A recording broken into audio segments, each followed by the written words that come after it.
Satreskrim Polresta Bandung menangkap tersangka pembacokan terhadap mantan ketua Jaja Ahmad Jayus dan putrinya.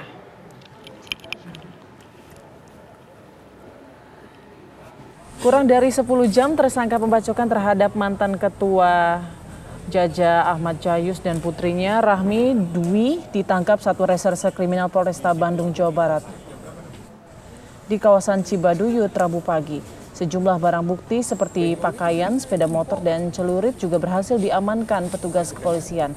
Dari pengakuan tersangka, ia telah merencanakan mencuri di kawasan komplek tersebut. Motifnya karena terlilit hutang sehingga ingin mencuri. Tersangka terancam hukuman maksimal 10 tahun penjara.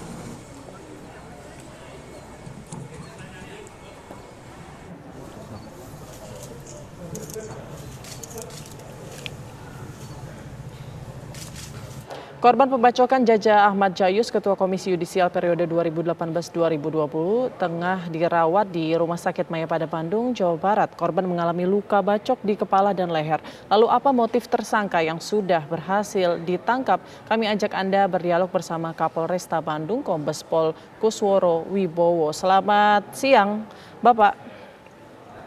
Pak Kombes, selamat siang.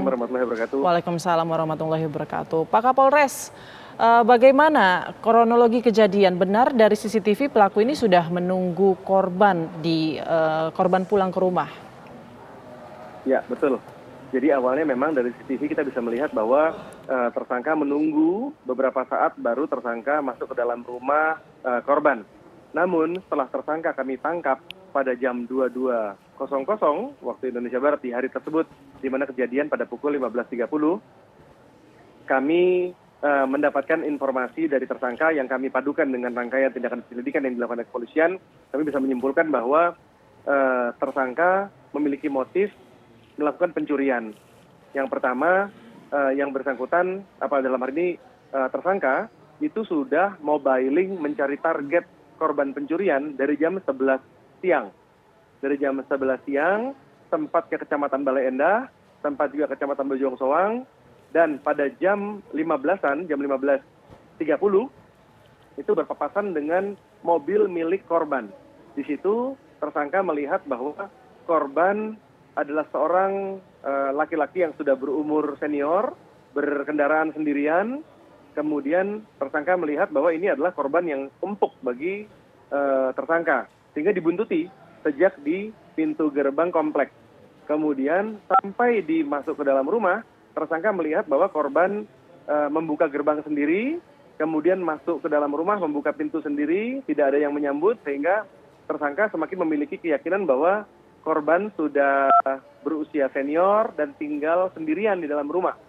Sehingga tersangka memberanikan diri untuk masuk ke dalam rumah beberapa saat setelah korban masuk ke dalam. Niatnya tersangka adalah mengambil barang-barang curian. Namun begitu masuk ke dalam rumah, tersangka bertatap muka dengan putri korban, yaitu saudari Rahmi Dwi Utami.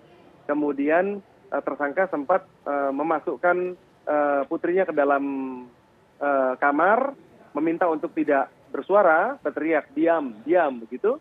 Namun putrinya tetap berteriak sehingga dilakukan pembacokan kepada putrinya di daerah kepala.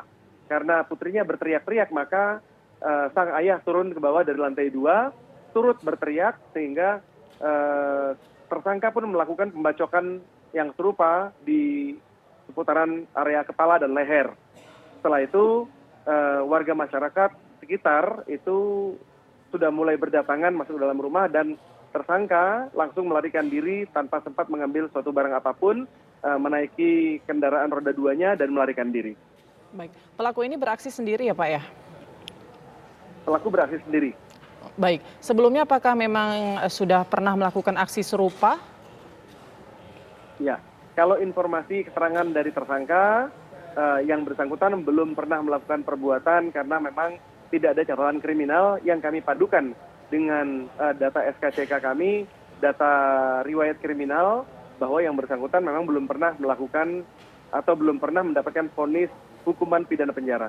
Baik. Nah, untuk identitas pelaku sendiri, apakah memang warga di sekitar situ atau warga dari luar dari lokasi tersebut?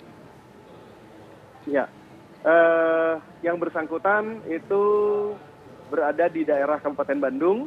Kebetulan yang bersangkutan berusia 35 tahun dan pekerjaannya sebagai marketing karyawan swasta perusahaan roti di seputaran daerah Kota Madia Bandung. Baik, saat ini Pak, informasi untuk kondisi kedua korban seperti apa Pak? Ya, kedua korban sampai dengan saat ini masih dalam kondisi diistirahatkan oleh dokter selama 2 hari ke depan karena masih kemarin mengalami pendarahan, sehingga 2 hari ke depan memang belum bisa kami ambil keterangan sebagai saksi korban karena ya tadi sedang diistirahatkan oleh dokter. Baik. Semoga segera pulih dan segera bisa beraktivitas kembali. Baik, harapan yang sama juga dari kami. Terima kasih banyak Pak Kapolresta Bandung, Kombes Pol Kusworo Wibowo atas waktunya. Selamat siang Bapak. Terima kasih.